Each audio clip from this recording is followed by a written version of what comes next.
Hello and welcome to another edition of Sports Talk Philadelphia. I'm your host, Tommy McIntyre Jr. Well, the Philadelphia Flyers have been officially eliminated from the playoffs. It's sad news, but we saw this coming. Now, for the Philadelphia 76ers, a team we knew wasn't going to make the playoffs, is just getting worse and worse with these injuries. Covington as well as Okafor out for the rest of the year. And the Philadelphia Phillies have started their season against the Cincinnati Reds. We'll be talking all that and more coming up. 7, 6, 5, 4, 3, 2, 1. You'll never have the sacred stone. Oh, this you crazy mother.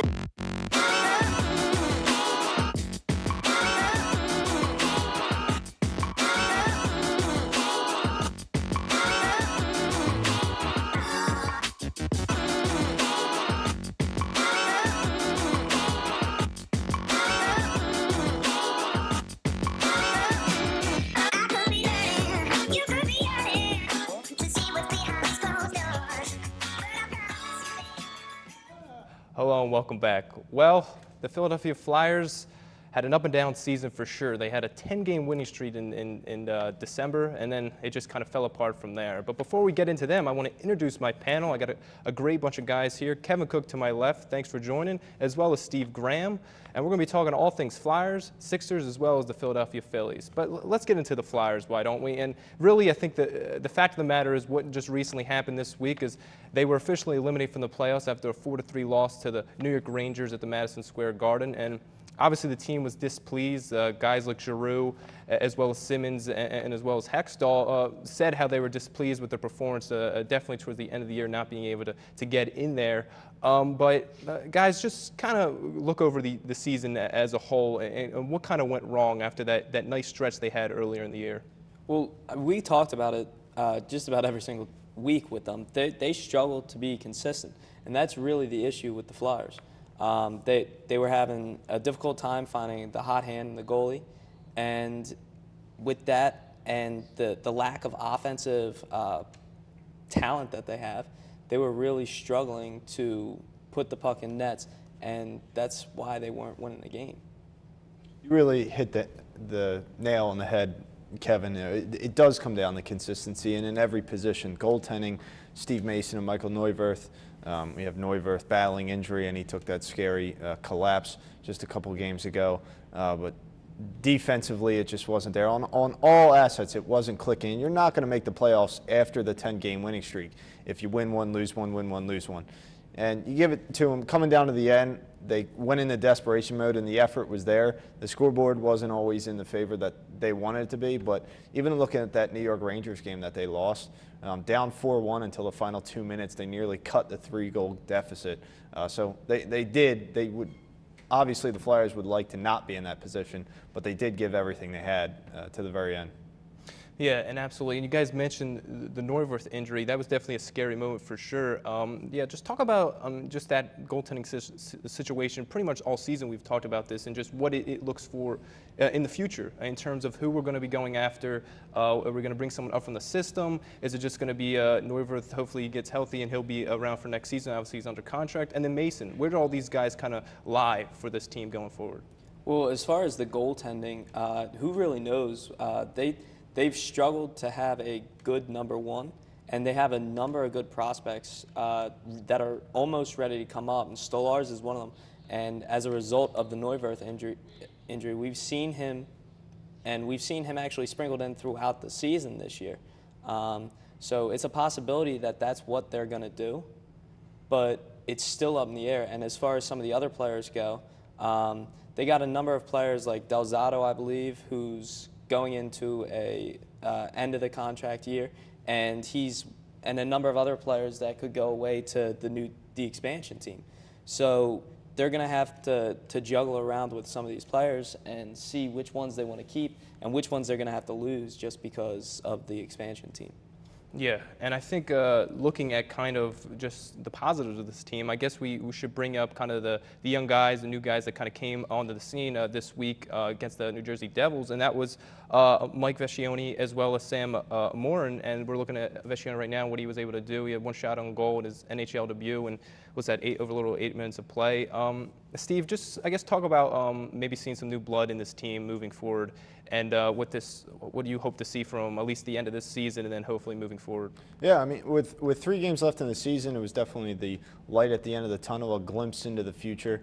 Vescioni only played a little over 8 minutes. He hasn't played hockey in a while. Coming out of college, you think he plays for the Union University, and they've been eliminated from the playoffs.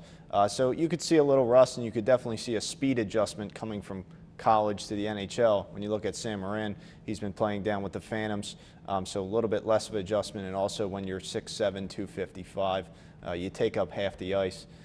So Sam Morin definitely had the better debut. I think he nearly doubled Vescioni's minutes, so we got to see more of him. But both of them, no complaints on either side. I think they both held their own, especially defensively. Vescioni's a center, so you want to see him create more on offense, but that's going to come with time. Defensively, he really wasn't beaten. That's a good sign. You want to add to that? Yeah, actually, Vescioni is a guy who played with Union College with Gostis Fair down there, and he won the title with him too. But he's a guy who I'm hoping that they're going to be able to keep. Since he played this year, he's going to be a restricted free agent this summer. So I'm hoping that Hextall has in plans to sign him. But this guy was a prolific scorer at Union for them. He led their team in all-time scoring, and right now he's up for the Hobie Baker Award, which is like the best college hockey player. So if they're able to keep a player like that, and after a little bit of time in the NHL, he starts to develop, and some of these other players that they have coming up, maybe then we'll start to see a little bit more consistency from a team like the Flyers. Vescioni's having a heck of a week. He makes his debut earlier against the Devils, his NHL debut. On Friday, he's going up for this Toby Award, the most valuable player, and then he'll be brought back up to the NHL for the weekend and finish out the season. So not a bad first week of April. No, good week for him, yeah. Yeah, absolutely. And I guess considering the fact that now the Flyers are obviously out of the playoffs, I don't know how much you guys keep a check on the rest of the league, but any teams you see in the league who you keep your eye on for these playoffs? Because usually I think the initial playoffs are one of the most exciting kind of playoffs to watch if you watch hockey. Yeah, well, Toronto finished the year extremely hot, and they're going to be a team kind of like the Flyers were in 2009, where they just made the playoffs, but because of the fact that they had to fight to get their way in, they might be one of the most dangerous teams to play going in. And then, of course, you always got the Rangers because of the good goalie, and the Penguins because of everything that they have, like Crosby, Malkin, and the list goes on. The Maple Leafs are so young. I mean, you see them squeaking in the playoffs, and they could get past the first round, but they're the new Red Wings. I mean, they got everything they need after just seasons on ends of struggling. So Maple Leafs, keep an eye out. And, of course, the Rangers, you want to get Henrik Lundqvist a cup. All right, well, Flyer season's over, but the NHL season still goes forward. But going from NHL to NBA now, let's talk about the Philadelphia 76ers, a team that really surprisingly, I mean, all things considered, really went on a really great stretch towards the, especially after guys like Embiid went out, and were still able to win some games. Dario Saric came on the scene and really proved himself as a Rookie of the Year candidate, as winning Rookie of the Month the last 2 times.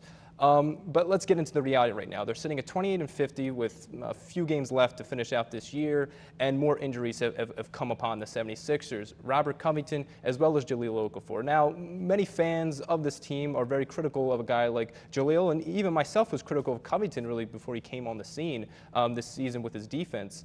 And so, but when you lose a guy like Covington, obviously you're going to lose a big piece of this ball club, and you're starting to see that as recently as this week when they really just got massacred by the New Jersey Nets in a home loss. Saric was deeply upset after the game. He was apologizing to the Philly fans basically and saying how poorly they played, and Brett Brown was saying how they really just did not come up to play. So guys, just speak about where this team is at. And is this team, I mean, in reality, is this team just cursed with the injury bug? It just seems like everyone's going down. And Dario Saric, of all people, he's on like a minute restriction now, and I think Rodriguez is out with an injury. So it just seems like guys are falling. Yeah, well, it's tough for a team. They lost their best player in Embiid earlier this year. Well, before the season even started, they got hit by the injury bug with Simmons going down. Then they lose a player like Embiid, and now we're talking about the team's third best player, arguably, with Okafor and then Covington, who, I mean, with all the the criticism that he sees, he's been a very solid player for them. He led the team in scoring last year. He's second in scoring for the team this year. He's first in the team for steals this year. This guy has done everything for this team. And to see him go down, it's losing another leader, and that's probably why they're struggling right now. And they got embarrassed by the worst team in the NBA in the Nets. But it's because they have no central leader on their team. They've lost everybody that they have. So moving forward, like all you got to do is hope that they're not going to get hurt. But there's no, like, it's the injury bug for a reason. There's no reasons for why they get hurt. I mean, some players just find to do it more often than others. Yeah, and it may just be the modern NBA. I mean, we look at a guy like Kevin Durant that hopefully is going to come back for the Warriors, MVP candidate all the time, all-star caliber player, and he gets hurt. I mean, it's not really, I feel like it's around the league. So, Steve, I guess in terms of just the team as where it is right now, 28-50, we're looking at the lottery once again. Obviously, we've won more games than we've won the past 2 years combined, honestly. So you got to admit to the fact that we have improved. But where do you see this team going forward? If we do say we get lucky, say we get 2 picks this year, which is still a possibility, I think the chances have moved up to 50% now for us to get the Lakers pick, because the way we've lost these last few games, we're sitting around, I think, 5th worst record in the league. I think the Lakers are around 2nd, 3rd. So, I mean, unfortunately, we're still watching the lottery. Talk about where this team is at. What needs to happen for them to be a playoff contender in the next few years? Well, all things considered, all of the injuries, you got 28 wins. And I don't think anyone was guessing 28 wins, maybe 20 tops. I think the important thing about this season, of course, we wanted to see Embiid and we wanted to see Ben Simmons, but that was long gone. But there was a winning mentality established. Regardless on any players that were put on that floor, even the players that the Sixers are signing with NBA pity contracts because they got so many injuries, they're finding a way, they were finding a way to win games. And I think that's all credit to Brett Brown. He finally just established that attitude in the team that any given team out there, we're at least going to give them a game. Remember that game against Golden State on the road? I mean, it came down to the wire. Who would have thought? And then, of course, this blowout happens against the Nets. But what do you expect when you got 7.5 players on the court? Like I said, 2 of them are the NBA pity contracts just to get someone on the floor so you can have enough roster. But I think the pros outweigh the cons of this season. Obviously, the injuries are bad. But looking at it as a whole, I'm happy with it. And I think a lot of people should be. I think it's promising. And as long as the Lakers keep winning down the stretch, which is pretty stupid on their part, we're going to have a great draft pick. Well, I mean, it's funny with the Lakers situation just because of the fact that it almost seems like they're intentionally trying to lose games. They're not playing guys at the end of games. And they talked about the Sixers tanking. I don't think the players ever tanked, but it almost seems like the coaches are tanking there. So that's kind of an interesting thing. But I guess speaking more about these injuries, I think it's really important just to kind of look at the fact. I mean, Steve, you kind of said the season as a hopeful thing. I mean, I think the guy, Brett Brown, at the helm is one thing that keeps everyone in hope, because I think this season he showed that he really is a good coach, possibly a great coach if he gets the talent around him. So, Kevin, talk about what this organization is going to do. I mean, what will a guy like Colangelo do in the offseason? What type of moves will they make? Who will they? Is that dependent on who they select in the draft? Just kind of like the hierarchy of this team. What is going to happen with guys like Brown and Colangelo? Well, as far as Brown, like you said, I think he secured that he's going to be here. And for all the reasons that Steve had said, this team over-exceeded any expectations that anybody could have set for this team. And you also saw how he was able to help develop each and every single one of these players. Like, you've seen a McConnell, a Covington, and they've come a very long way since they entered the league. Moving forward, as far as what Colangelo is going to have to do, I'm assuming that they're going to try to draft the outside scoring in the draft. And then they're going to look around the league. And I don't know if they're going to try to make a big splash, but I've heard rumors that they were involved for Paul George and that they had a package ready to send to Indiana. And if that's the case, then maybe they will try to make a big splash this summer. And if it is for a player like a Paul George, then you've got to imagine that they're going for a team that's just about ready to win next summer. I mean, with putting that talent with a talent like Embiid, a talent like Simmons, together, that should be enough to push into maybe the second round of the playoffs and maybe buy you a game or a series against Toronto or Boston. And, you know, who knows at that point.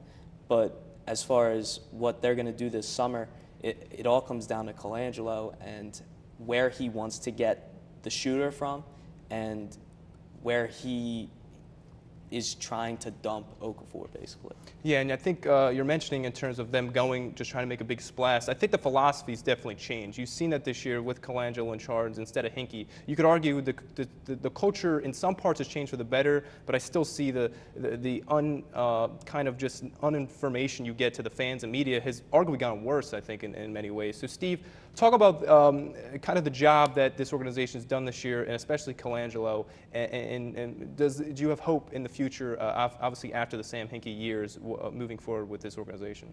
Do you mean the job on the floor or off the floor? I guess both. Like the players he was able to bring in, guys. Obviously, Timothy Luala was his draft pick. You got players he's brought in to move with Noel. Just things of that nature. What have you seen to give you hope down the line? On the floor, for the most part, I like the moves. You see a lot of development out of TLC. Noel was going to go. It's sad, but we couldn't afford him. I wanted to see Jahlil Okafor gone. We still haven't been able to do that. I think we're going to see him again next season, unfortunately. But development-wise, I'll give Colangelo credit. Like you said, it is a different philosophy, and I think that this draft coming up is really that last draft where we're building up. You know, you're going to see that big splash, and Sixers ready to win. They want to get in the playoffs, and by next season, at least get past the first round.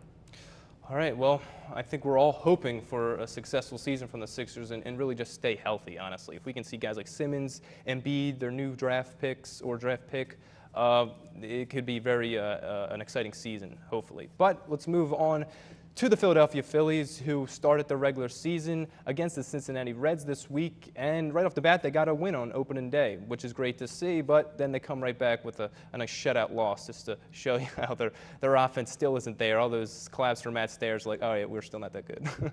But, guys, talk about what you've seen in this first series against the Reds.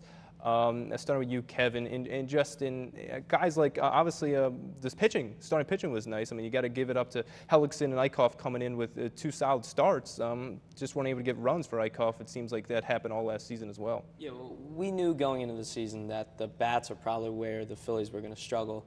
I'm hopeful that some of the veterans that they brought in, like Howie Kendrick and Michael Saunders, are going to add a little bit of pop and experience into that lineup and hopefully balance it out with the young talent. But like you were saying, we saw one team on, Monday afternoon, and a completely different team on Wednesday night. And that's a lot of the young players. I mean, they had 4 hits on Wednesday night, 3 of which were infield hits, which is pretty amazing. But the fact that they couldn't hit the ball out of the infield only 2 days after getting most of their runs from extra base hits. So they're going to be inconsistent. They're a young team. But their strong suit is, like you were talking about, Tommy, their pitching. Hellickson he's not an ace by any stretch of the means, but he's a good pitcher. And some of these other younger players that we have in the rotation, like Eichhoff, Nola, Velasquez, we're expecting them to develop this year. And hopefully we'll see that. And if that's the case, then all in all, I think we're going to have a very solid rotation.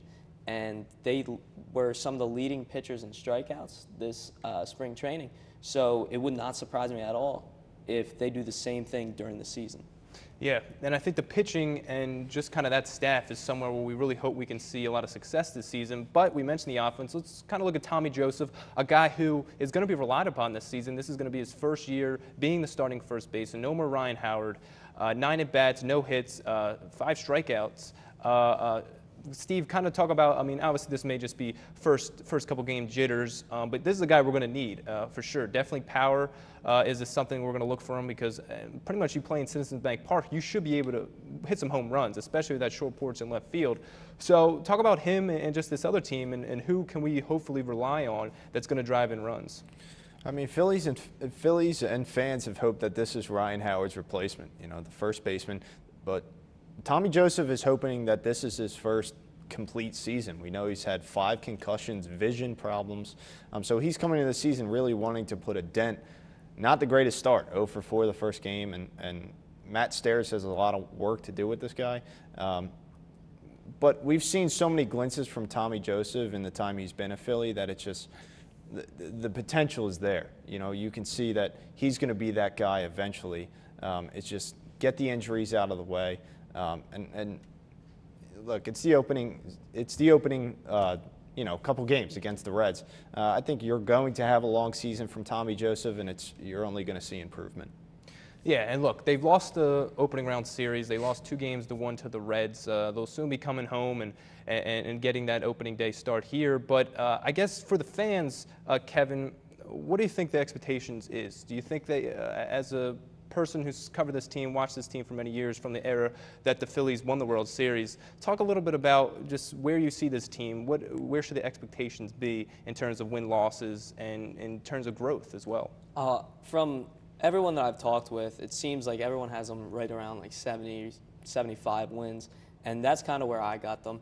I'm hopeful that some of the veterans that they brought in are going to help push them over to closer to 500, but in all reality, I'm kind of thinking that they're going to be right in the middle of the 70s. They're not going to be pushing for a playoff spot, but with that being said, they're going to have a lot of times where it's an exciting game, just like they were last year.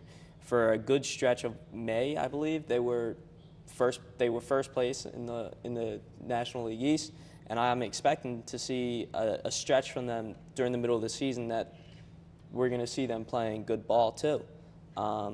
They got a lot of young players and a lot more to come up, and Matt Klentak's going to have a lot of veteran players that he's going to have an option to trade.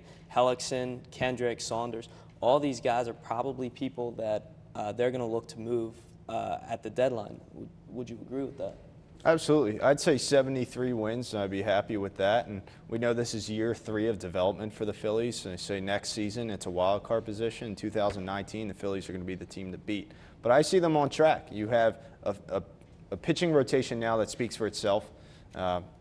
That's right where it needs to be, and now it's just about getting consistency with bats. At the plate, we want to see the kind of hits we saw against the Reds in Game 1 carry over to Game 2 and Game 3, and then keep going throughout the season. And that's why you hire a new hitting coach. We'll see what Matt Stairs has to offer, but that's the focus right now. And if by the end of the season you see consistency in bats, that's what we're going to keep talking about after every game. That's a successful season. That's going to get you possibly past 70 wins.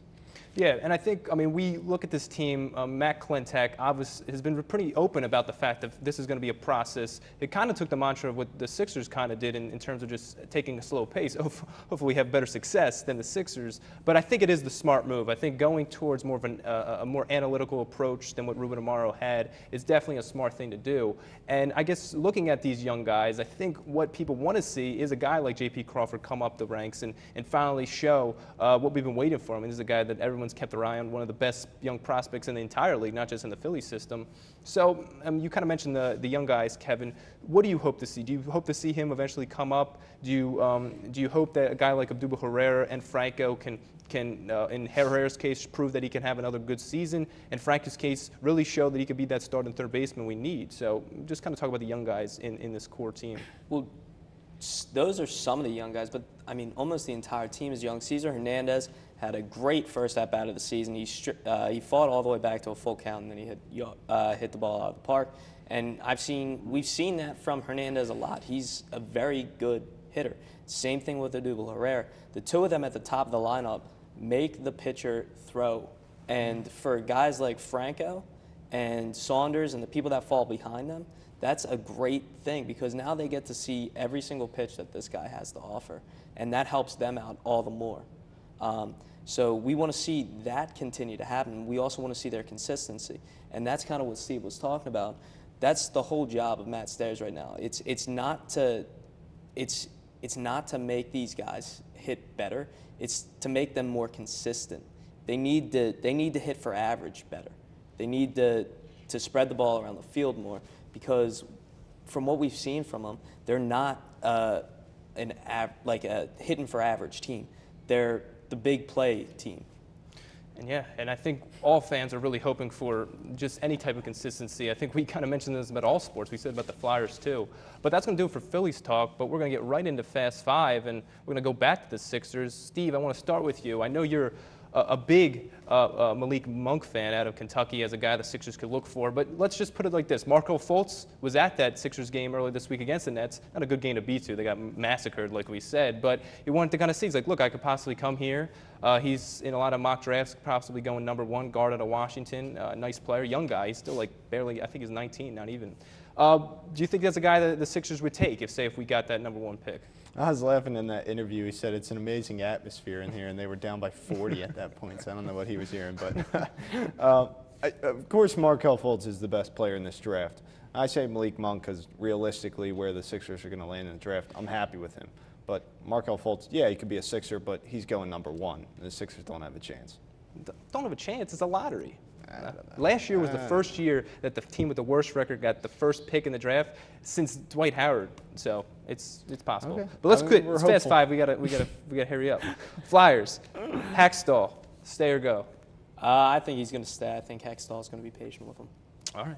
I like the fast answer.